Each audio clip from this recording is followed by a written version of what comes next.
If you want to learn how to receive messages and guidance from the divine, then this video is for you. I'm going to share 4 different ways on how to do this, so come on, let's go. The first way, and in my opinion one of the most powerful ways, meditation, and silent meditation specifically. A guided meditation, or listening to some meditative music or frequencies, of course also has its purpose, but when it comes to receiving downloads from the higher realms, a silent meditation is, in my opinion, superior. Because when your mind is clear, you are a clear channel and it is easier for the information to get through to you. If you haven't practiced meditation before, or if you are quite new to it, then I would say it is kind of unlikely that you are going to receive profound downloads and insights and messages from the divine like the first times you sit down to meditate. Well, who knows? But what I'm trying to say here is that consistency is key. I suggest that you make meditation a daily habit, and if it is possible, preferably more than once a day. I, for example, meditate the first thing I do before I get up and the last thing I do before I go to sleep.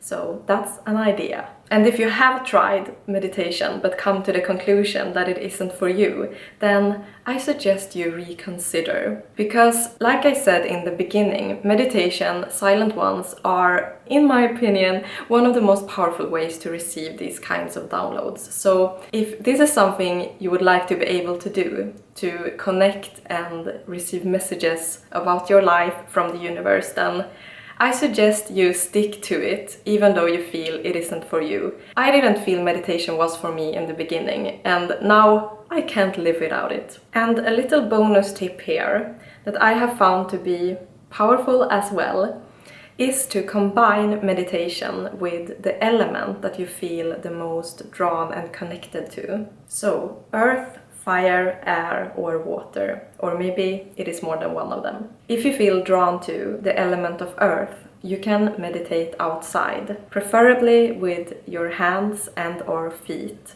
directly on the ground. If you feel drawn to the element of fire, you can light a candle before your meditation, or maybe a whole bunch of them. If you feel connected to the element of air, you can meditate in front of a fan. No, I'm just joking. Or maybe you can. Maybe it's life-changing. Maybe you should try it. If you feel connected, like I do mostly, to the element of water, you can meditate in the bath if you have access to a bathtub. And if you haven't, you can maybe meditate in the shower, or sit by the water, or just have the element of water present in your meditation. I have received some of the most powerful messages as I have been meditating in the bath. So combining meditation with your favorite element really is a good idea, I think. The second way to receive messages is in your dreams. And this one is also connected to meditation. As I mentioned, I meditate before I go to sleep, and this really sets the tone for what I am going to experience in the dream world. I can, for example, ask a question during my bedtime meditation and then be shown the answer in the dream I have that night. And again, this isn't super likely to occur the first times ever that you meditate, but with practice and consistency, it is likely to happen. And another thing, as I'm sure you know, we aren't supposed to know everything that is going to happen or how we are going to handle every situation, because how fun would life really be? So if you are asking a question, no matter if you do it in meditation or using divination or some other kind of technique to connect with the divine, if you aren't getting the answer, it is because you aren't supposed to.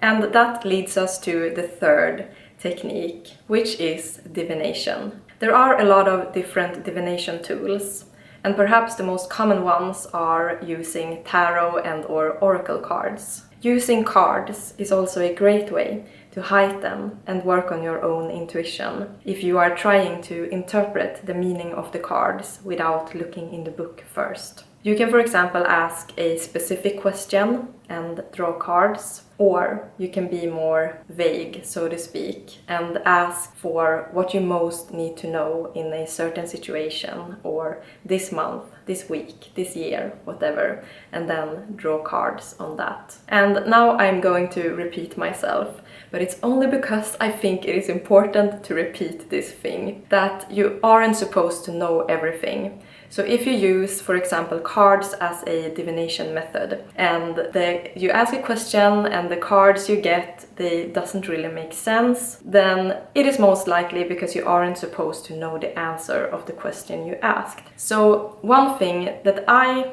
do, not every time, but the times when I feel that the question I'm about to ask, I might not be meant to know the answer of, I begin with asking, am I allowed to ask this? Or will I get an accurate answer to this question? And you can do this in different ways. I, for example, have cards with a plain yes or no answer on them. So that's an idea. Or just maybe, if you don't have cards like that, write notes. And begin your divination practice with asking that question.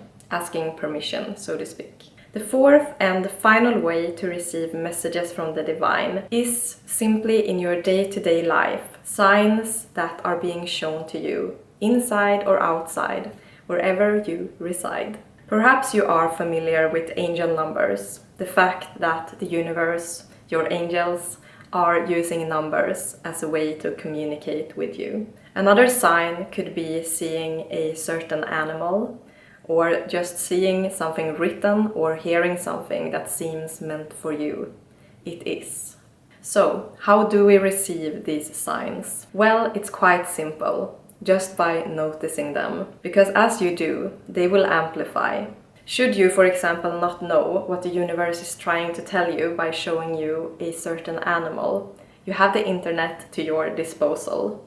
And should you feel like none of these 4 techniques is going to work for you, then there's always the alternative to just call your psychic. No, but really, like I said, it takes practice, for example with meditation. But what all of these 4 techniques, and I'm sure there are more as well, but these are the ones that I have been using most frequently, they have one thing in common, and that is presence. So if you don't feel like trying out any of these, but you still want to be able to receive messages from the divine, then work on your ability to be in the present moment, because this is really the place where everything happens. So that's about it. Thank you for watching, and bye bye!